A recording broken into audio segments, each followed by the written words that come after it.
أعوذ بالله من الشيطان الرجيم بسم الله الرحمن الرحيم الحمد لله الصلاة والسلام على رسول الله ربنا زدنا علما رب اشرح لي صدري ويسر لي أمري واحلل عقدة من لساني يفقهوا قولي يا فتاح الحمد لله ثم الحمد لله அல்லாஹுடைய கிருபை கொண்டு வெள்ளிக்கிழமை காலை ஃபஜ்ர் தொழுகையை முடிச்சுட்டு அவனுடைய வார்த்தைகளை, அவனுடைய அழகான வழிகாட்டுதலை, நபி ஸல்லல்லாஹு அலைஹி வஸல்லம் அவர்களுடைய பொன்மொழிகளை பின்பற்றி அழகான முறையில் வாழ்வதற்கு, விளங்கிக் கொள்வதற்கு, அவனுடைய பொருத்தத்தை பெறுவதற்கு ஒன்று சேர்த்த அல்லாஹுக்கே எல்லா புகழும். அல்ஹம்துலில்லாஹ். நம்ம இன்னைக்கு பார்க்க இருக்கிறது முன்மாதிரி முஸ்லிம் பெண்மணி. தொடர்ந்து ஒவ்வொரு வெள்ளிக்கிழமையும் பார்த்து வரோம் இல்லையா? அதோட தொடர்ல இன்னைக்கு நம்ம பார்க்கிற, பொதுவாவே இந்த தலைப்புல நம்ம பார்த்து வரோம், ஒரு முன்மாதிரியான ஒரு முஸ்லிம் பெண்மணி தன்னுடைய கணவனை தேர்ந்தெடுக்கிறதுல, தன்னுடைய கணவனோட ஒவ்வொரு செயல்கள்லையும் இருக்கிறதுல ஒவ்வொரு கட்டமா நம்ம பார்த்து வரோம் எப்படி எல்லாம் இருக்கணும் அப்படின்னு சொல்லிட்டு. ஒரு முன்மாதிரியான ஒரு முஸ்லிம் பெண்மணி தன்னுடைய கணவனை எப்படி தேர்ந்தெடுப்பா? நிறைய விஷயங்களை பார்த்தோம் இல்லையா?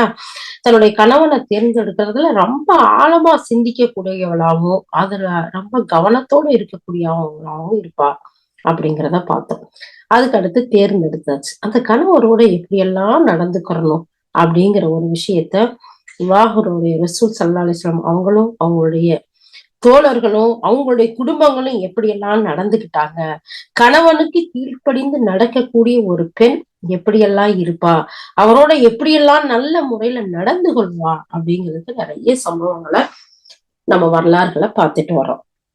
அந்த வகையில அல்லாஹ் சுப்ஹானஹு வ தஆலா சொல்லக்கூடிய அழகிய செய்திய வசனங்களா ஓதி கேட்டோம். ஒரு பெண் எப்படிப்பட்ட பெண்ணா இருப்பா? நோன்பு நோக்கக்கூடியவளா, உண்மை பேசக்கூடியவளா, தான தர்மம் செய்யக்கூடியவளா, அப்படியே அழகா அல்லாஹ் சுப்ஹானஹு வ தஆலா 10 லிஸ்ட லயனா போட்டு கொடுக்குறான். அந்த கேட்டகரியில யா அல்லாஹ் எங்கள் ஒவ்வொருவரையும் ஆக்கி அருள் புரிவாயாக. ஆமீன். அல்லாஹ்வுடைய தூதர் ஸல்லல்லாஹு அலைஹி வஸல்லம் சொல்றாங்க, ஒரு நல்லொழுக்கம் உள்ள, ஒரு அன்பிற்குரிய, ஒரு பெருந்தன்மையான, ஒரு நற்குணம் உள்ள, இந்த உலகத்திலையும் சரி மறுமையிலையும் சரி ஈடேற்றம் தரக்கூடிய ஒரு பெண் இருப்பாள்டா, அவளை விட ஒரு சிறந்த முன்மாதிரிய நம்ம காண முடியாது. அப்படிப்பட்ட ஒரு முன்மாதிரியான ஒரு பெண்ணை பத்தி நான் சொல்லட்டுமா அப்படின்னு அல்லாஹ்வுடைய தூதர் ஸல்லல்லாஹு அலைஹி வஸல்லம் சொல்லிட்டு சொல்றாங்க, சொர்க்கத்துல உங்களோட இருக்கக்கூடிய அந்த மனைவியரை பற்றி உங்களுக்கு நான் அறிவித்து தரட்டுமா அப்படின்னு கேட்கும்போது தோழர்கள்லாம் என்ன சொல்றாங்க? ஆமா யார சொல்லலாம், நிச்சயமா நீங்க எங்களுக்கு அதை அறிவிச்சு கொடுங்க அல்லாஹ்வுடைய தூதரே அப்படின்னு கேட்டாங்க இல்லையா? அதுக்கு யாரு சொல்ல போறாங்க, எப்படிப்பட்ட பெண்ணை சொல்ல போறாங்க அப்படிங்கறதான் நம்ம பாக்குறதுக்கு ஆர்வமா ஆசையோட இருக்கோம் இல்லையா? லாஸ்ட் நம்ம சந்திப்புல இதோடதான் நம்ம முடிச்சோம்.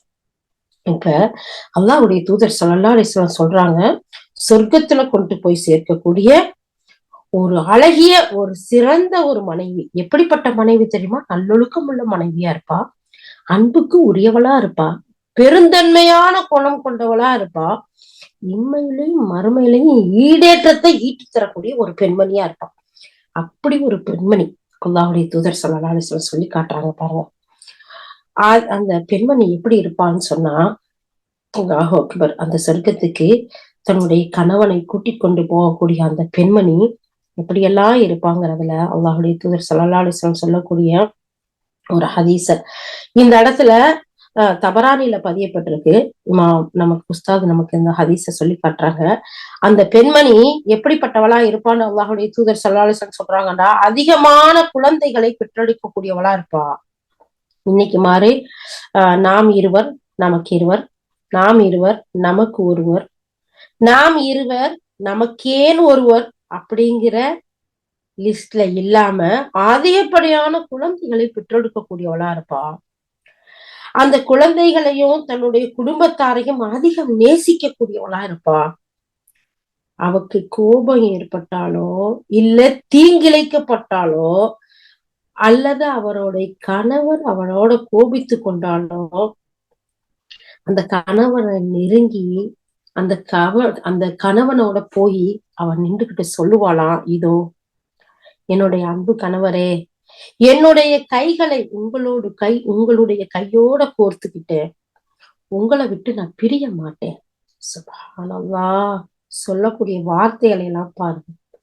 நீங்கள் என்னை கொண்டு திருப்தி அடையும் வரையில் என்னுடைய தூக்கத்தால் என்னுடைய கண்களுக்கு மை தீட்ட மாட்டேன். அதாவது நான் தூங்க மாட்டேன்.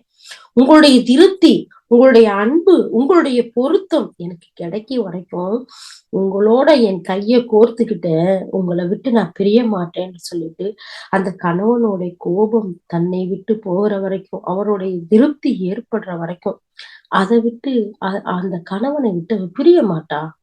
சுப்ஹானல்லாஹ். அப்போ இப்படிப்பட்ட பெண் தான் தன்னுடைய கணவனை சொர்க்கத்துக்கு அழைத்து போவாளாம். சொர்க்கத்துல உங்களோட இருக்கக்கூடிய ஒரு மனைவியரை நான் உங்களுக்கு அறிவிக்கட்டுமான்னு கேட்டாங்கல்ல, அந்த மனைவி இப்படிப்பட்ட அழகிய ஒரு குணம் கொண்டவளா இருப்பா அப்படிங்கிறதா அல்லாஹ்வுடைய ரசூல் ஸல்லல்லாஹு அலைஹி வஸல்லம் சொல்றாங்க. அப்ப மனைவி கணவருக்கு கீழ்ப்படிந்து நடந்தா நன்மை கிடைக்கும்.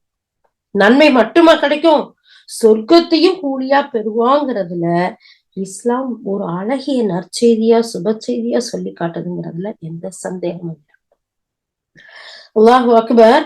இந்த மனைவி கணவருக்கு கீழ்ப்படியாம நடந்தா, கணவனுக்கு மாறு செய்தா, கணவனின் விருப்பங்களை புறக்கணிச்சா அவங்களுக்கு என்ன கடுமையான தண்டனை, வானவர்களுடைய சாபம், இதையெல்லாம் அந்த பெண் அடையக்கூடியவளா இருப்பான்னு அல்லாஹ்வுடைய ரசூல் ஸல்லல்லாஹு அலைஹி வஸல்லம் சொல்லக்கூடிய செய்திய புகாரி சரி முஸ்லிம் சரில வரக்கூடிய ஒரு ஹதீஸ் நமக்கு தெளிவுபடுத்தக்கூடியதா இருக்கு, சான்றா இருக்குன்னு இந்த இடத்துல உஸ்தாஸ் நமக்கு நம்முடைய இந்த முன்மாதிரி முஸ்லிம் பெண்மணிய நமக்கு சொல்லி கொடுக்கக்கூடிய கற்றுக் கொடுக்கக்கூடிய ஆசிரியர் அழகான முறையில சொன்னாங்க. ஒரு செகண்ட் ஒரு நிமிஷத்துக்கு முன்னாடி வரைக்கும் ஒரு முன்மாதிரி பெண்மணி, சொர்க்கத்தோடு உங்களோட இருக்கக்கூடிய பெண்மணி, அன்பும் நற்குணமும் நிறைந்த பெண்மணியை நான் உங்களுக்கு சொல்லி தரட்டுமா, அவ உங்களுக்கு அழகான முறையில உங்களுடைய வாரிசுகளை பெற்றெடுப்பா, உங்களை நேசிக்கக்கூடியவளா இருப்பா, நீங்க கோபம் கொண்டா உங்களோடு கையோடு கை கோர்த்து நின்று உங்களுடைய கோபம் தீர்ற வரைக்கும் உங்களை விட்டு நான் பிரிய மாட்டேன், என்னுடைய கண்ணுக்கு தூக்கத்தால் மை தீட்ட மாட்டேன், நான் தூங்கவே மாட்டேன் உங்களுடைய திருப்தி இல்லாம சொன்ன மனைவி யாரு, நல்லொழுக்கம் உள்ள பெண்.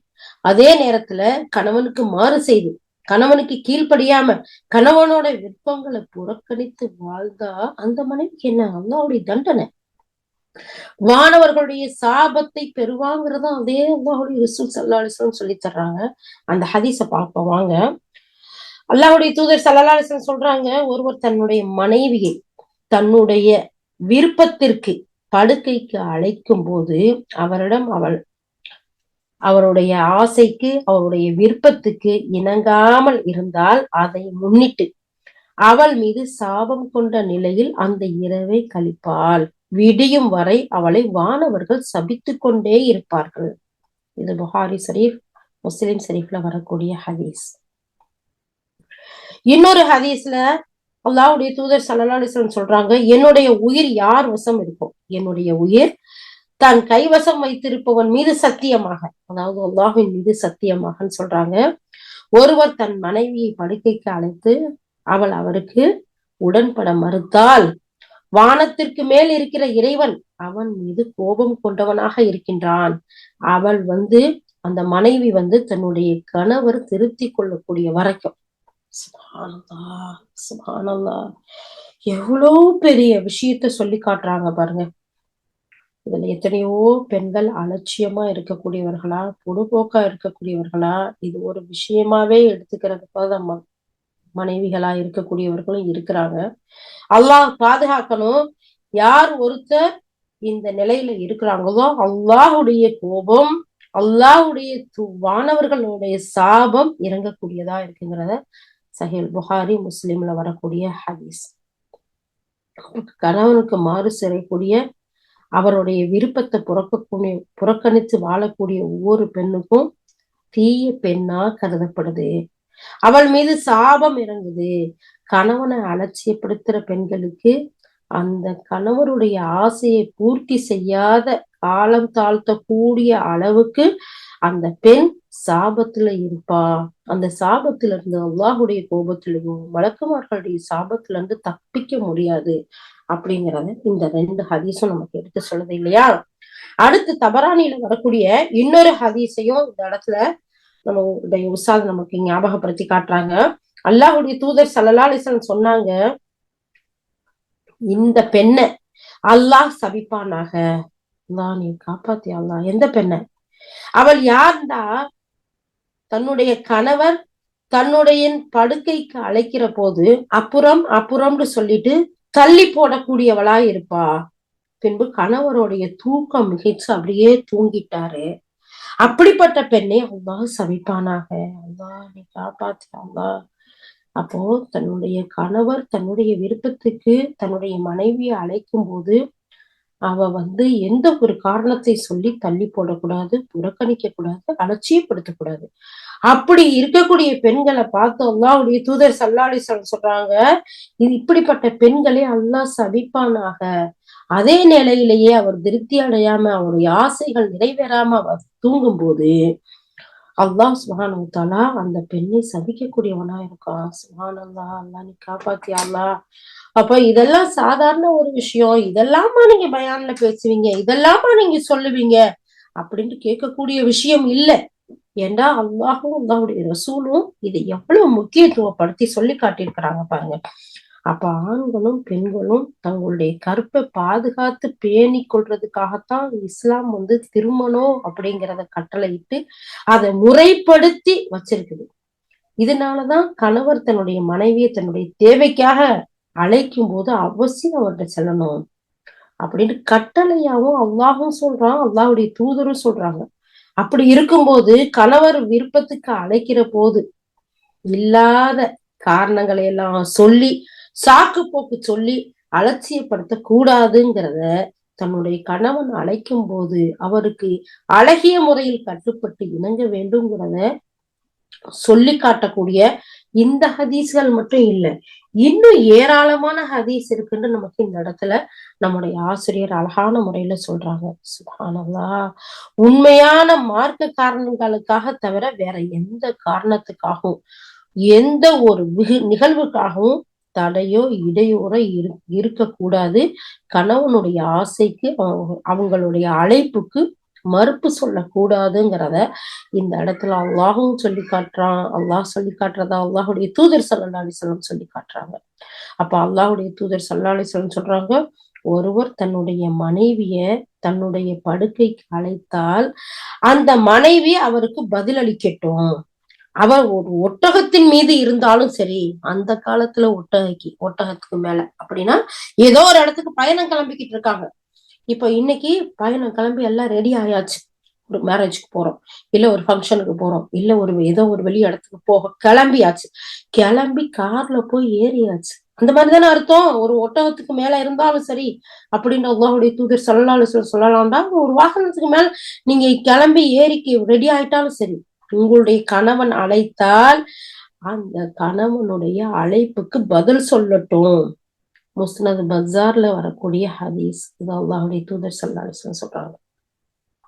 பாத்தீங்களா எவ்வளவு ஒரு முக்கியத்துவம் இந்த இடத்துல கொடுக்குறாங்கன்னு சொல்லிட்டு. அப்போ இந்த இடத்துல நம்ம அலட்சியப்படுத்தக்கூடாது, பொடுபோக்கா போகக்கூடாது. அப்படி போனா அல்லாஹ்வுடைய கோபமும் மலக்குமார்களுடைய சாபமும் ஏற்படக்கூடியதா இருக்கு. இப்போ ஒரு ஒரு மனைவி தன்னுடைய அலங்கரிச்சுக்கிட்டு இல்ல எல்லாமே ரெடி ஆகி வெளியில கிளம்பி போகணும் அப்படின்னு சொன்னா என்ன நடுஜாமத்திலயா போவாங்க? 2 மணி 3 மணிக்கா போவாங்க? இல்ல, ஒரு பகல் நேரத்துல தானே வெளியே போவாங்க. ஏதோ ஒரு ஃபங்க்ஷனுக்கு போவாங்க, ஏதோ ஒரு தேவைக்கு வெளியே போவாங்க.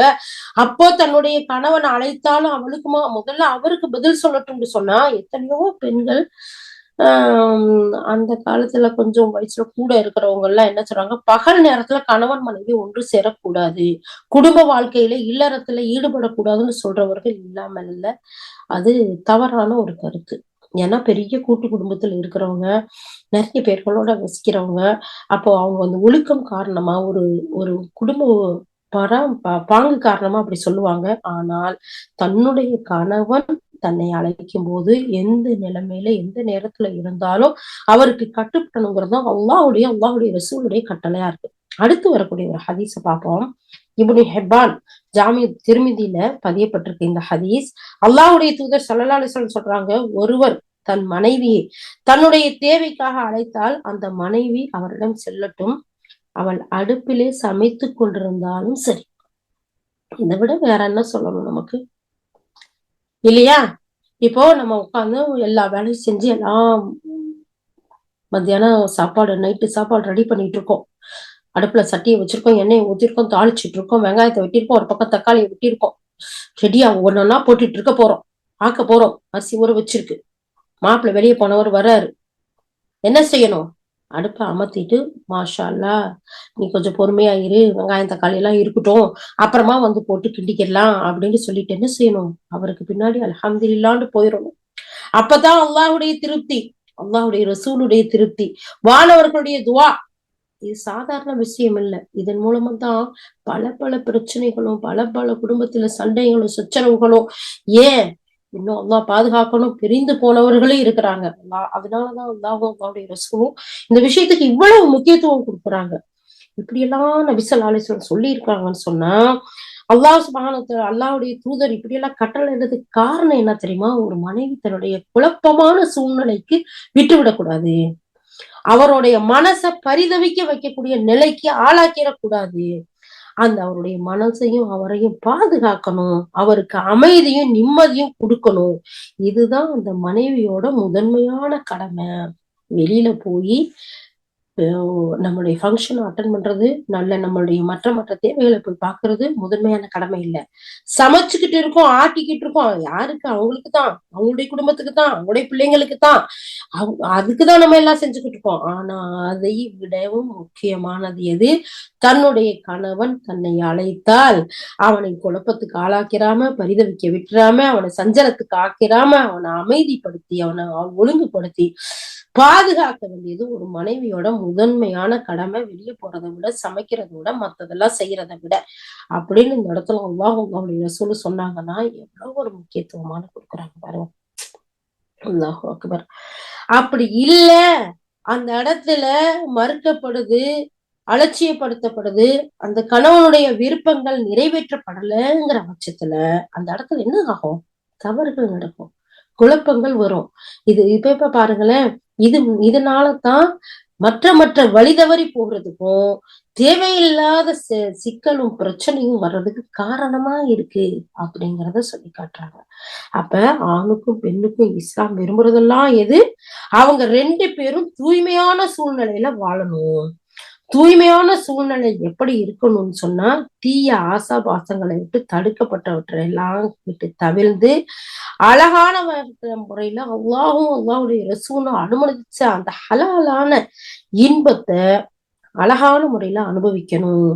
இயற்கையான ஆசைகளை அல்லாஹ் அனுமதிச்ச வழியில அதை தீர்த்துக்கணும்.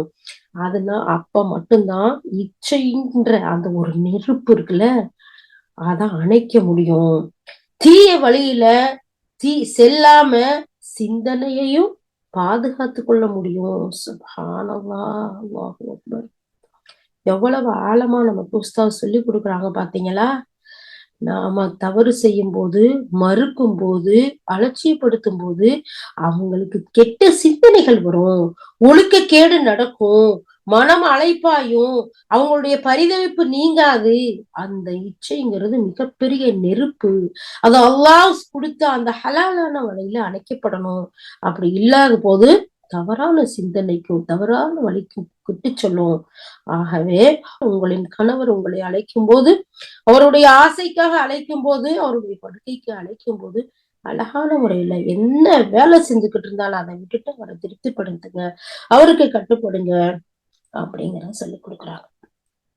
இவ்வளவு அழகா சொல்லக்கூடிய நம்மளுடைய தூதர் ஸல்லல்லாஹு அலைஹி வஸல்லம் முஸ்லிம் சிராப்ல வரக்கூடிய ஒரு ஹதீஸ பாருங்க. இந்த இடத்துல எப்படி சொல்றாங்கன்னு, ஆண்களை பார்த்து, உங்களின் ஒருவர் ஒரு பெண்ணை கவர்ந்து விட்டாள், உங்கள ஒருத்தரை ஒரு பெண் கவர்ந்து விட்டாள், அவள் தன் மனைவியிடம் செல்லட்டும், அவளிடம் தன் தேவைகளை முடித்துக் கொள்ளட்டும், அது அவரது உள்ளத்தில் ஏற்பட்ட குழப்பத்தை நீக்கும். என்ற ஆண்கள் வெளியே போகக்கூடியவர்களா இருக்காங்க, சம்பாத்தியம் செய்யக்கூடியவர்களா இருக்கிறாங்க.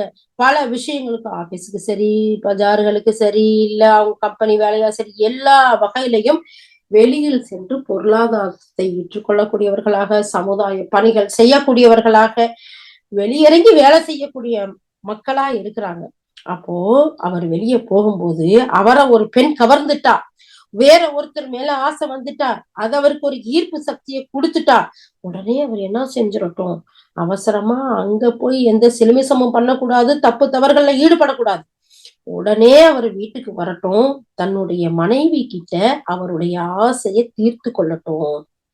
அது அவருடைய உள்ளத்துல ஏற்பட்ட சஞ்சலத்தை, சலனத்தை, குழப்பத்தை போக்கும் அப்படின்னு அல்லாஹ்வுடைய தூதர் ஸல்லல்லாஹு அலைஹி வஸல்லம் சொல்றாங்க. சுப்ஹானல்லாஹ். இது முஸ்லிம் ஷரீஃப்ல வரக்கூடிய ஒரு செய்தி. இந்த இடத்துல பெண்களுக்கு சொல்லக்கூடிய ஒரு உபதேசத்தோட ஆண்களுக்கும் அழகான முறையில அல்லாஹ்வுடைய தூதர் ஸல்லல்லாஹு அலைஹி வஸல்லம் வழிகாட்டுதலா சொல்லியிருக்கிறாங்க. அப்போ கணவனால் திருப்தி கொள்ளப்பட்ட ஒரு பெண்ணுக்கு அல்லாஹ்வுடைய தூதர் ஸல்லல்லாஹு அலைஹி வஸல்லம் சுவனத்தை கொண்டு நற்செய்தி சொல்றாங்க. அதே நேரத்துல கணவனால் அதிருப்தி கொள்ளப்பட்ட பெண்ணை மார்க்கம் வன்மையா கண்டிக்கிறது. அந்த கண்டிப்பை கேட்கும் போது இரையச்சம் உள்ள ஒவ்வொரு மனைவியோட உள்ளமும் நடுங்கும், நடுங்கும்னு சொல்றாங்க. உண்மையிலேயே அல்லாஹையும் மறுமையினாலையும் பயப்படக்கூடிய ஒரு முன்மாதிரி ஒரு முஸ்லிம் பெண்மணியா இருந்தா இந்த விஷயத்துல ரொம்ப எச்சரிக்கையோட இருந்து தன்னை பாதுகாத்து கொள்ளக்கூடியவளா இருப்பா. ஏன்னு சொன்னா அவங்க தன்னுடைய கணவருடைய திருப்தி அளிக்கிறதுல அவங்களுடைய திருப்தி இருக்குது. அவங்களுடைய அதிருப்தியில அல்லாஹ்வுடைய கோபம் இருக்குது, மலக்குகளுடைய சாபம் இருக்குது. அது மட்டும் இல்ல, அவங்களுடைய தொழுகைகள் ஏற்றுக்கொள்ளப்படாது, வானத்திற்கு மேல உயர்த்தப்படாது. வேற எந்த நன்மைகளா இருந்தாலும் சரி வானத்துக்கு மேல உயராது. அவர்கள் தன்னுடைய கணவருக்கு திருப்தி அளிக்கிற வரைக்கும் இதே நிலை நீடிக்கும் சொல்லக்கூடிய செய்தியும் இந்த இடத்துல பதிவு செய்யறாங்க. வாங்க அதை பார்க்கலாமா? சுப்ஹானல்லாஹ். அல்லாஹ்வுடைய கோபம் மட்டும் இல்லையா, மலக்குகளுடைய சாபம் மட்டும் இல்லையா, அதெல்லாம் விட்டு போட்டு அலட்சியப்படுத்திட்டு போய் தொழுதா, நன்மைகள் செஞ்சா அந்த நன்மைகளும் தொழுகையும் வானத்துக்குள்ள போகவே செய்யாது. அப்புறம் தொழுது இபாதத் செஞ்சு நன்மைகள் செஞ்சு என்ன பிரயோஜனம்? அப்ப முதல்ல எதுல நம்ம கவனத்தோட இருக்கணும், அக்கறையோட இருக்கணும். சுப்ஹானல்லாஹ். இங்க வாங்க, இதை ஜாபிர் ரலியல்லாஹு அறிவிக்கிறாங்க. அந்த ஹதீஸ் பார்ப்போம். 3 நபர்களுடைய தொழுகையும் அவர்களுடைய நற்செயலும் வானத்தின் பக்கம் உயர்த்தப்படாது அப்படின்னு சொல்லி அல்லாஹ்வுடைய தூதர் ஸல்லல்லாஹு அலைஹி வஸல்லம் சொல்றாங்க. அந்த 3 நபர்கள்ல முதலாவது நபர் யார் தெரியுமா? ஓடி போன அடிமை, ஒரு அடிமையா இருக்கிறாங்க. அந்த அடிமை தன்னுடைய எஜமானிடம் திரும்பி வரும் வரைக்கும் அவங்களுடைய தொழுகைகளும் அவங்களுடைய நற்செயல்களும் ஏற்கப்படாது. 2வது யாரு தெரியுமா? மாஷா அல்லாஹ். ஒரு மனைவியா இருக்கிறா. அந்த மனைவி தன்னுடைய கணவனால் கோபிக்கப்பட்ட அந்த மனைவி இருக்காளே, அவர் திருப்தி அளிக்கிற வரைக்கும் அவருடைய தொழுகையும் அவருடைய நற்செயலும் ஏற்றுக்கொள்ளப்படாது. சுப்ஹானல்லாஹ். பாத்தீங்களா இந்த இடத்துல இருக்கிறாங்கன்னு? அல்லாஹ் பாதுகாக்கணும். 3ஆம் அவர் யார் தெரியுமா? போதையோட இருக்கக்கூடிய மக்கள். அந்த போதையோட இருக்கக்கூடியவர்கள் அந்த போதை தெளிவடைகிற வரைக்கும் அவங்களுடைய தொழுகையோ அவங்களுடைய நற்செயலோ அல்லாஹ்வின் பக்கம் ஏற்றுக்கொள்ளப்படாது, வானத்துக்கு மேல உயராது. சஹீஹ் இப்னு ஹிப்பான்ல பதியப்பட்டிருக்கு இந்த செய்தி. அப்ப இந்த இடத்துல நம்ம ஒண்ணு விளங்கணும், மனைவி மீது கணவர் அதிருப்தி கொள்ளக்கூடிய முறையான அனுமதிக்கப்பட்ட காரணம் இருக்கும். அப்போதான் இந்த மாதிரியான கணவனுடைய திருப்தி பெறாத போது மிகப்பெரிய குற்றத்துக்கு ஆளாகக்கூடிய நிலை ஏற்படும். அதே நேரத்துல மனைவிட்ட குற்றம் இருந்தா அந்த நேரத்துல கணவன் ஒரு கோவிக்கிறது மார்க்கத்துல அனுமதிக்கப்பட்டதா இருக்கும். ஆனா இன்னொரு விஷயத்தையும் இந்த இடத்துல சொல்றாங்க பாருங்க, கணவன் அதுக்கு மாற்றமா அநியாயமான முறையில அவகிட்ட கோபிச்சுக்கிட்டா அது அவளுக்கு எந்த ஒரு பாதிப்பையும் ஏற்படுத்தாது. அல்லாஹு தாலா அந்த பெண்ணுடைய பொறுமை காத்து இருக்கிறாள்ல, அதுக்கு நற்கூலி தான் வழங்குவான் அப்படிங்கிற ஒரு செய்தியையும் சொல்லி காட்டுறாங்க. அப்போ தன்னுடைய கணவர் தன்னுடைய ஆசைக்கு, தன்னுடைய இச்சைக்கு, தன்னுடைய படுக்கைக்கு அழைக்கும் போது அவன் மாறு செய்யக்கூடாது. அது இல்லாம வேற ஏதோ ஒண்ணுக்கு அவர் கோச்சுக்கிட்டாரு, இல்ல எதோ தேவையில்லாம கோவப்படுறாங்கன்னா அந்த நேரத்துல பெண்கள் பொறுமையோட இருக்கணும். அந்த பொறுமையோட இருக்கக்கூடிய அந்த நேரத்துல அல்லாஹ்வுடைய பொருத்தத்தை பெறக்கூடியவர்களா இருக்கிறாங்க. அந்த நேரத்துல உங்களுக்கு ஒண்ணும் பிரச்சனை இல்லை அப்படிங்கிறதையும் இந்த இடத்துல சொல்லிட்டு சொல்றாங்க. அந்த விஷயங்கள்ல கணவனுக்கு கீழ்ப்படியக்கூடிய மனைவியா நம்ம இருக்கணும்.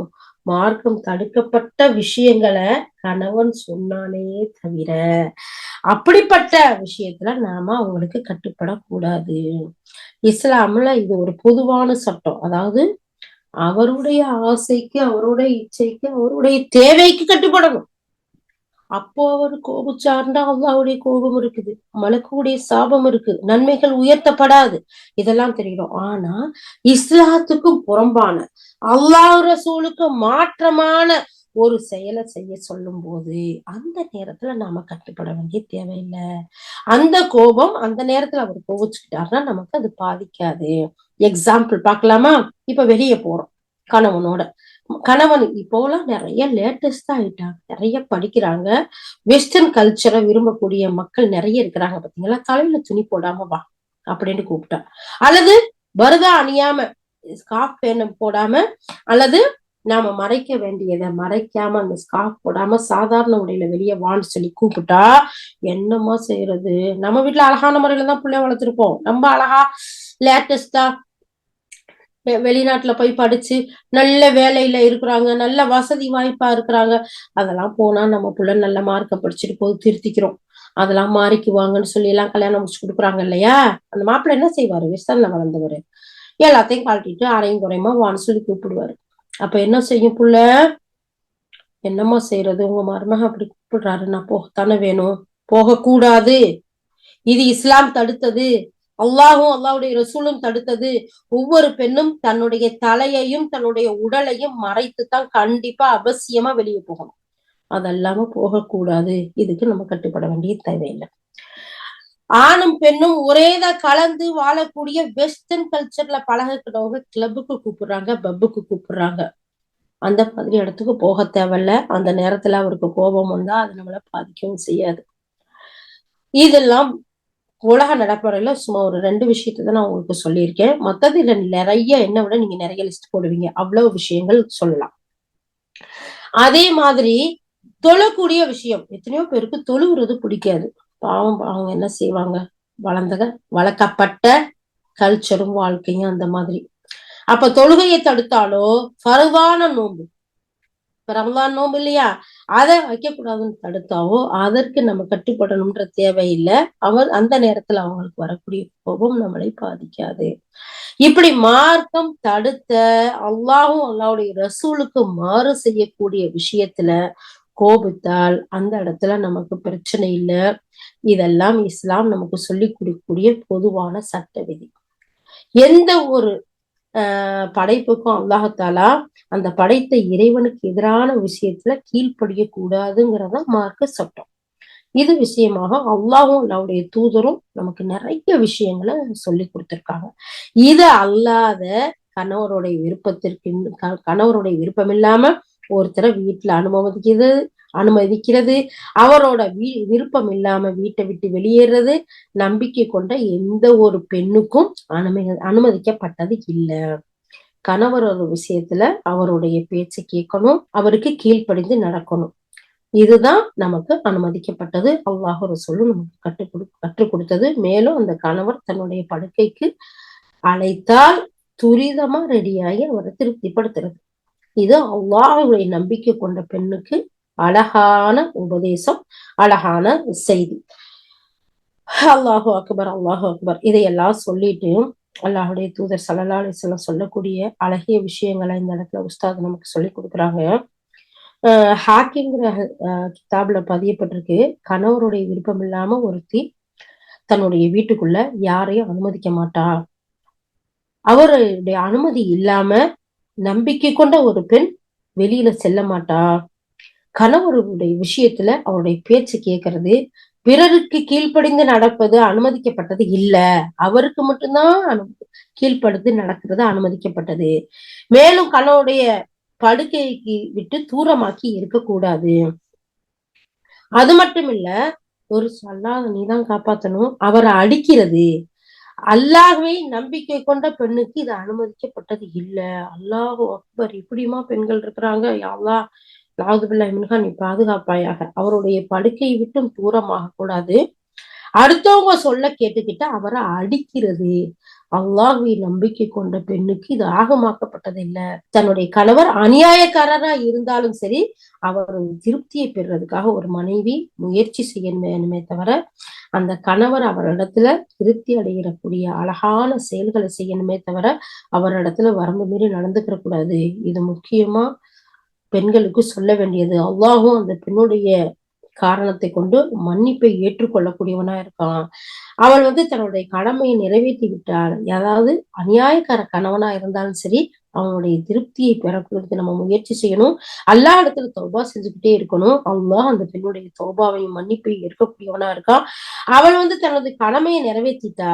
அவள் மீது எந்த குற்றம் இல்லை. ஆனா அந்த பெண் எவ்வளவோ முயன்றும் கணவர் திருப்தி அடையலண்டா, அல்லாஹ் அவளோட மன்னிப்பை ஏற்று அவளுக்கு அழகான ஒரு விஷயத்துக்கு அல்லாஹ் தலை கொடுப்பான் அப்படின்னு சொல்லிட்டு சொல்றாங்க. இது ஹாக்கிங்கிற கிதாப்ல பதியப்பட்டிருக்கு. உஸ்தாத் இந்த இடத்துல சொல்றாங்க, அதாவது கணவர்களுடைய விருப்பம் இல்லாம நம்ம வெளியே போக கூடாது, அவருடைய அனுமதி இல்லாம யாரையும் வீட்டுக்குள்ள விடக்கூடாது, வேற மற்ற மனிதர்களுடைய பேச்சை கேட்டுக்கிட்டு அவருடைய படுக்கையில இருந்து தூரமாக கூடாது. எப்படி எனக்கு சொல்லக்கூட வரமாட்டேங்குது. இது அவரை அடிக்கிறதா. அல்லாஹு அக்பர். இப்படியும் பெண்கள் இருப்பாங்கன்னா எனக்கு தெரியவே இல்லை. அல்லா நீ பாதுகாத்துக்கோ அல்லா. அப்போ இந்த மாதிரி அவர்களை அடிக்கிறது அதெல்லாம் கூடாது. நம்பிக்கை கொண்ட பெண்களுக்கு இது அழகே கிடையாது. கணவன் ஒரு அநியாயக்காரனா இருந்தாலும் சரி, நம்ம அவனை திருப்திப்படுத்துறதுக்கும் அவனோட பொறுமையோட அழகான முறையில வாழ்றதுக்கும் அல்லாஹ் இடத்துல உதவி தேடி அவன்கிட்ட மன்னிப்பு தேடக்கூடியவர்களா நம்ம இருக்கும்போது அல்லாஹ் நிறைவான கூலியை கொடுப்பான். அவ பொறுமையா இருந்தன் காரணமா அல்லாஹ் சுப்ஹானஹு வ தஆலா அவங்களுடைய குற்றங்களை எல்லாம் மன்னிப்பான். அந்த பெண்ணுக்கு அழகான ஒரு வாழ்க்கையை அல்லாஹ் கொடுப்பான் அப்படிங்கிறதையும் இந்த இடத்துல சொல்லி முடிக்கிறாங்க. அப்ப கணவனுக்கு கீழ்ப்படிந்து நடக்கிறது, கட்டுப்பட்டு நடக்கிறது இஸ்லாமிய மார்க்கத்துல ஒரு முக்கியமான பண்பா இருக்கு. இந்த அடிப்படையில ரமலான் அல்லாத மாதங்கள்ல நோன்பு, அதாவது உபரியான நபில் நோன்பு நோக்குறதா இருந்தா அந்த நபில் நோன்பு நோக்கும் போது ஒரு மனைவி தன்னுடைய கணவனுடைய அனுமதியின்றி அந்த நோன்பு பிடிக்க கூடாதுன்னு இஸ்லாம் கட்டளை இடுது. சுப்ஹானல்லாஹ். கணவனுக்குள்ள உரிமைகளை பாருங்க. அல்லாஹு அக்பர். அது மட்டும் இல்ல, கணவன அனுமதி திருப்தி இது இல்லாம வேற யாரையும் நம்ம வீட்டுக்குள்ள விடக்கூடாது.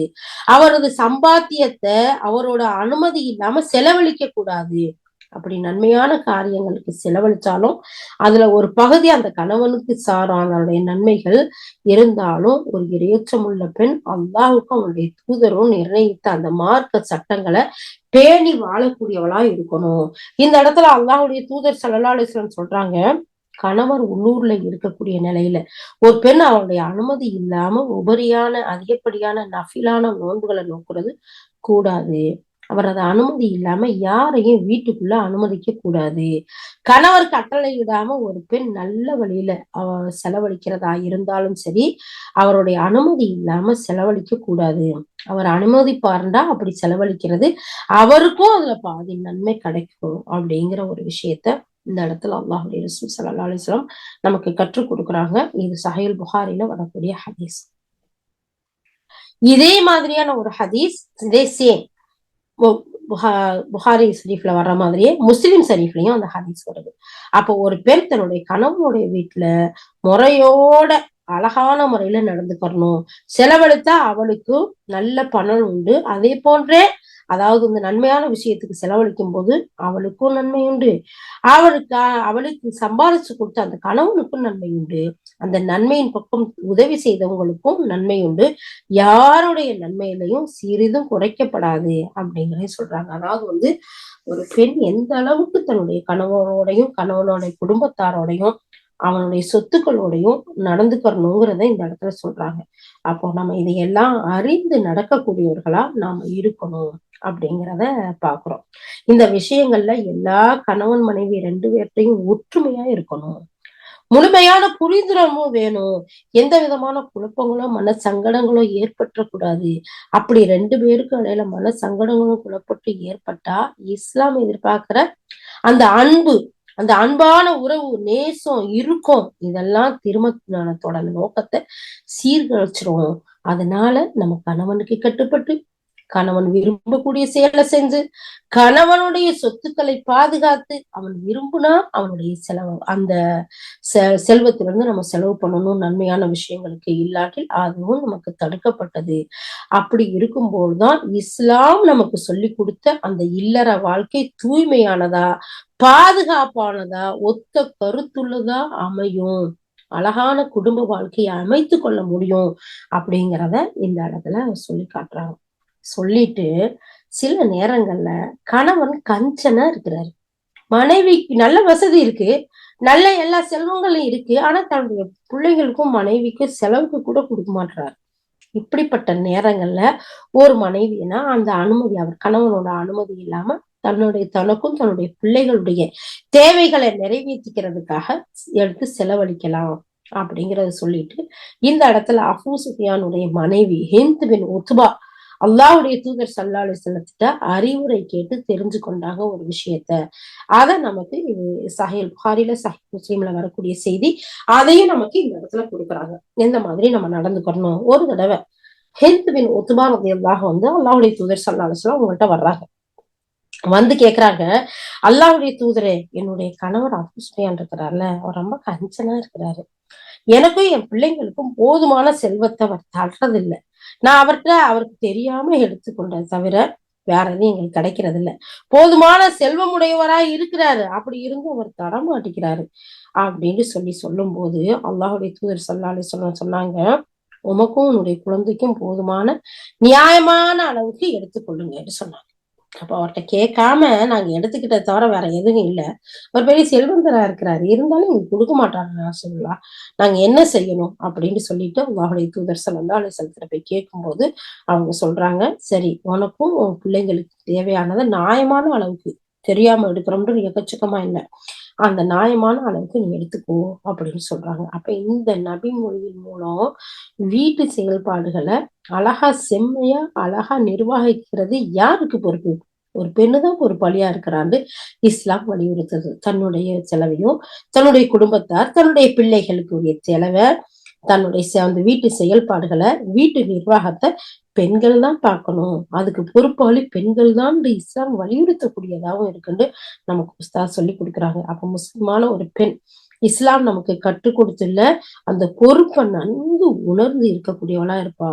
தன்னுடைய கணவன் வீட்டை பாதுகாக்கிறதுலையும் தன்னுடைய பிள்ளைகளையும் தன்னுடைய கணவனுடைய பொருட்களையும் பராமரிக்கிறதுலையும் இஸ்லாம் நமக்கு எப்படியெல்லாம் கற்றுக் கொடுத்திருக்கு அப்படிங்கிற பொறுப்பை உணர்ந்து செயல்படக்கூடியவளா, ஒரு பொறுப்பாளியா இந்த இடத்துல ஒரு முன்மாதிரி முஸ்லிம் பெண்மணி விளங்கணும் அப்படிங்கிறத உஸ்தாத் நமக்கு சொல்லி கொடுத்துட்டு அதுக்கடுத்து ஒரு ஹதீஸ் சொல்லி காட்டுறாங்க, பாருங்களேன். சுப்ஹானல்லாஹ். அல்லாஹ்வுடைய தூதர் ஸல்லல்லாஹு அலைஹி வஸல்லம் சொன்னாங்க, உங்களில் ஒவ்வொருவரும் பொறுப்பாளிகளே, நீங்கள் ஒவ்வொருவரும் அவரவர் பொறுப்பு குறித்து மறுமையில் விசாரிக்கப்படுவீர்கள். இந்த உலகத்துல மட்டும் இல்ல, மறுமையில் விசாரிக்கப்படுவீர்கள்.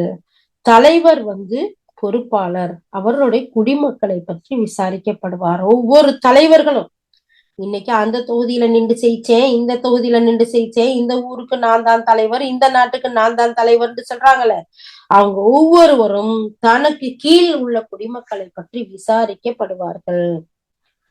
அதுக்கு கரெக்டான முதல்ல பதில் சொல்லலன்னு வச்சுக்கோங்க, அவங்க நீதான் பாதுகாக்கணும். அடுத்து ஒரு ஆண் தன்னுடைய குடும்பத்துக்கு பொறுப்பாளியா இருக்கான், அவன் தன்னுடைய பொறுப்புகள் உள்ளிட்ட அனைத்தையும் விசாரிக்கப்படுவான். இன்னைக்கு எப்படி போனாலும் சரின்னு விட்டுட்டு ஒரு சிலர் இருக்கிறாங்க, அவெல்லாம் சொன்னா கேட்க மாட்டான், எந்த புள்ள நம்ம சொல்றத கேக்குது, அதெல்லாம் போதும் அப்படின்னு சொல்லி இருக்கிறவங்க இருக்கிறாங்க. இல்ல, அப்படி இல்ல. ஒரு ஆண் தன்னுடைய குடும்பத்துக்கு பொறுப்பாளி, அவன் அழகான முறையில அந்த குடும்பத்தை பராமரிச்சானா, கணவன் மனைவியை கவனிச்சானா, பிள்ளைகளை அழகான முறையில வளர்த்தெடுத்தானா, தன்னுடைய பெற்றோர்களை பராமரித்தானா, தன்னுடைய சமுதாய பணிகளை அழகான முறையில செஞ்சானான்ற ஒரு ஆண் ஒவ்வொரு விஷயத்துக்கும் கேட்கப்படுவான், அந்த ஒவ்வொரு விஷயத்துக்கும் பொறுப்பாளி, அது பத்தி விசாரிக்கப்படுவான். ஓகே, அடுத்து யார் இருக்கா? ஒரு பெண், ஒரு மனைவி தன்னுடைய கணவன் வீட்டுக்கு பொறுப்பாளி, அந்த பொறுப்புகள் குறித்து அவள் விசாரிக்கப்படுவாள். சுப்ஹானல்லாஹ். ஒரு மனைவிங்கிற ஒரு அந்தஸ்து, ஒரு பொறுப்பு நமக்கு வந்துட்டா, நம்மளுடைய கணவனை பராமரிக்கிறது, அவருடைய பிள்ளைகளை பராமரிக்கிறது, அவர்களின் சொத்துக்களை பராமரிப்பது, நம்ம மீது கட்டாய கடமையாகி விடுது. அதுக்கடுத்து நம்மளுடைய ஆத்மாவை பத்தி பார்த்தோம். நம்மளுடைய ஆத்மாவையும் பேணி பாதுகாக்கிறது. இது பத்தி ஒவ்வொன்றை பத்தியும் அல்லாஹ் நாளை மறுமையில் விசாரிப்பான். அதற்கு நம்ம பதில் சொல்றதுக்கு ரெடியா இருக்கணும். இன்ஷா அல்லாஹ் நீங்க இருந்தாலும். அதுக்கடுத்து அல்லாஹ்வுடைய தூதர் ஸல்லல்லாஹு அலைஹி வஸல்லம் சொல்றாங்க, பணியாள் தன்னுடைய தலைவனின் செல்வத்திற்கு பொறுப்பாளனும். யார் ஒரு பணியாளரா ஒரு இடத்துல போய் வேலை பார்க்கறாங்களோ அவங்களுடைய அந்த ஓனருடைய அந்த முதலாளியுடைய அந்த செல்வத்துக்கு பொறுப்பாளனா இருக்காங்க. தனக்குரிய பொறுப்பை குறித்து விசாரிக்கப்படுவாங்க. அறிந்து கொள்ளுங்கள், நீங்கள் ஒவ்வொருவரும் பொறுப்பாளர், தமது பொறுப்பு குறித்து விசாரிக்கப்படுவீர்கள். இப்போ தலைவனும் விசாரிக்கப்படுவான், ஒரு ஆண்மகனும் விசாரிக்கப்படுவான், ஒரு மனைவியும் விசாரிக்கப்படுவான், ஒரு பணியாளரும் விசாரிக்கப்படுவாங்க. ஒவ்வொருத்தரும் அவங்களுடைய பொறுப்புக்கு கீழே இருந்த விஷயத்துல சரியாக நடந்தீங்களான்னு விசாரிக்கப்படுவாங்க. அப்போ ஒவ்வொருத்தரும் பொறுப்பாளர்கள், நீங்க அது குறித்து விசாரிக்கப்படுவீர்கள், எச்சரிக்கையா இருங்க அப்படின்றத அல்லாஹுடைய ரசூல் ஸல்லல்லாஹு அலைஹி வஸல்லம் சொல்லி தர்றாங்க. அப்போ இது புகாரில முஸ்லிம்ல வரக்கூடிய ஒரு ஹதீஸா இருக்கு.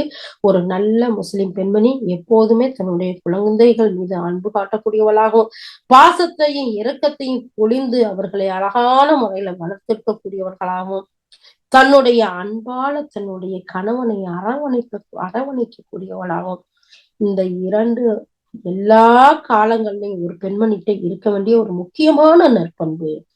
இந்த நற்குணம் குறைஷி பெண்கள்கிட்ட அதிகமா இருந்துச்சுன்னு அவருடைய தூதர் ஸல்லல்லாஹு அலைஹி வஸல்லம் சொல்லி காட்டுறாங்க. சுப்ஹானல்லாஹ் சுப்ஹானல்லாஹ், யா ரப்பே அப்படிப்பட்ட நன்மக்களா எங்கள் ஒவ்வொருவரையும் ஆக்கிவை யா அல்லாஹ். இப்ப பாருங்க, இவ்வளவு ஹதீஸும் இவ்வளவு வசனங்களும் அல்லாஹ்வுடைய தூதருடைய வழிகாட்டுதலும் ஆசிரியர்களுடைய அழகான அட்வைஸும் நமக்கு சொல்லி காட்டக்கூடிய விஷயம் என்ன? நம்ம எப்போதுமே நம்மளுடைய பிள்ளைகள் விஷயத்திலையும் கணவர் விஷயத்திலையும் அன்போடையும் பாசத்தோட இரக்கத்தோட இருக்கணும். அப்போ இதுல நாம எல்லா காலங்கள்லயுமே நற்பண்போட இருக்கிறது மிகப்பெரிய உயர்ந்த அந்தஸ்தை பெற்று தரக்கூடியதா இருக்கு. குறைஷி பெண்கள் அப்படித்தான் இருந்தாங்கன்னு அல்லாஹ்வுடைய தூதரை சிலாகித்து சொல்லணும்னா அவங்க எப்படி இருந்திருப்பாங்க? சுப்ஹானல்லாஹ், அல்லாஹு அக்பர். அப்ப இந்த குர்ஆன் வசனங்கள் ஒவ்வொன்றும், இந்த ஹதீஸ்கள் ஒவ்வொன்றும் நமக்கு எதை சொல்லி காட்டுது? அன்பான குடும்பத்தை, அழகான ஒரு குடும்பத்தை, ஒரு கட்டுக்கோப்பான குடும்பத்தை அல்லாஹும் ரசூலும் நமக்கு காட்டி தந்த அழகிய அந்த நேசமான அன்புமிக்க பாசமிக்க ஒரு குடும்பத்தை உருவாக்கணும்னா ஒரு பெண் ஒரு முன்மாதிரியாக திகழக்கூடிய ஒரு முன்மாதிரியான ஒரு முஸ்லிம் பெண் அதற்குரிய நாலேஜோட, அதற்குரிய அறிவுத்திறனோட, அதற்குரிய முன்னேற்பாட்டோட இருக்கணும். அந்த பெண்மணி பத்தி அல்லாஹ் நாளை விசாரிக்கப்படுவான். அந்த விசாரணையில் அவள் ஈடேற்றம் படணும்டா இது எல்லாத்துலயும் சரியான முறையில இருக்கணும், சரியான முறையில வளர்க்கப்பட்டிருக்கணும், சரியான முறையில் நம்ம வழி நடந்திருக்கணும். அப்போதான் இதுல எல்லாம் ஏற்றம் அடைய முடியும் அப்படிங்கிறத சொல்லி காட்டியிருக்கிறாங்க. அல்ஹம்துலில்லாஹ் அல்ஹம்துலில்லாஹ். யா அல்லாஹ், கேட்டதன்படி அமல் செய்யக்கூடிய பெண்ணாக யா அல்லாஹ் நீ எங்களுக்கு எப்படிப்பட்ட அழகிய பொறுப்பை கொடுத்திருக்காயோ யா அல்லாஹ் அவைகள் ஒவ்வொன்றையும் நாங்கள் உணர்ந்து விளங்கி யா அல்லாஹ் எங்கள் அழகான குடும்பத்தை உருவாக்கக்கூடியவர்களாக, அன்புமிக்க இரக்கமான ஒரு பாசமிக்க மனைவியாகும் யா அல்லாஹ், ஒரு அழகிய வழிகாட்டுதலை கொடுக்கக்கூடிய நல்ல ஒரு தாயாகவும் யா அல்லாஹ் எங்கள் குடும்பத்தார்களை உறவுகளை ஆதரித்து வாழக்கூடிய ஒரு இரக்க சிந்தனை மிக்க நல்ல ஒரு பெண்மணியாகும், ஒரு முன்மாதிரி முஸ்லிம் பெண்களாக எங்கள் ஒவ்வொருவரையும் நீ ஆக்கி அருள் புரிவாயாக. யா அல்லாஹ், உன்னுடைய அன்புக்கும் உன்னுடைய பாசத்திற்கும் உன்னுடைய பொருத்தத்துக்கும் உரியவளாக எங்கள் ஒவ்வொருவரையும் ஆக்கி வைப்பாயாக. அதோடு மட்டும் இல்லாமல் எங்கள் உயிரிலும் மேலான உத்தம தூதர் காட்டிய அந்த ஒவ்வொரு வழிகளையும் பின்பற்றி யா அல்லாஹ் அவர்களுடைய நாளை ஷஃபாத்துக்கு உரியவர்களாக எங்கள் ஒவ்வொருவரையும் நீ ஆக்கி அருள் புரிவாயாக. யா அல்லாஹ், நாங்கள் கேட்டது முடியாமல் செய்யக்கூடியவர்களாகவும் இதை பிற மக்களுக்கு எத்தி வைக்கக்கூடியவர்களாகவும் ஆக்கி உன்னுடைய முழுமையான பொருத்தத்தை எங்களுக்கு தந்து யா அல்லாஹ் நாளை ஜன்னத்துல் ஃபிர்தௌஸில் எங்கள் ஒவ்வொருவரையும் ஒன்று சேர்ப்பாயாக. வஆகிரு தஅவானா அல்ஹம்துலில்லாஹி ரப்பில் ஆலமீன். சுப்ஹானல்லாஹி பிஹம்திஹி சுப்ஹானக்கல்லாஹும்ம பிஹம்திக நஷ்ஹது அன் லா இலாஹ இல்லா அன்த நஸ்தக்ஃபிருக வ நத்தூபு இலைக். சுப்ஹான ரப்பிக ரப்பில் இஸ்ஸத்தி அம்மா யசிஃபூன் வ ஸலாமுன் அலல் முர்ஸலீன் வல்ஹம்துலில்லாஹி ரப்பில் ஆலமீன். அஸ்ஸலாமு அலைக்கும் வ ரஹ்மத்துல்லாஹி வ பரகாத்துஹு.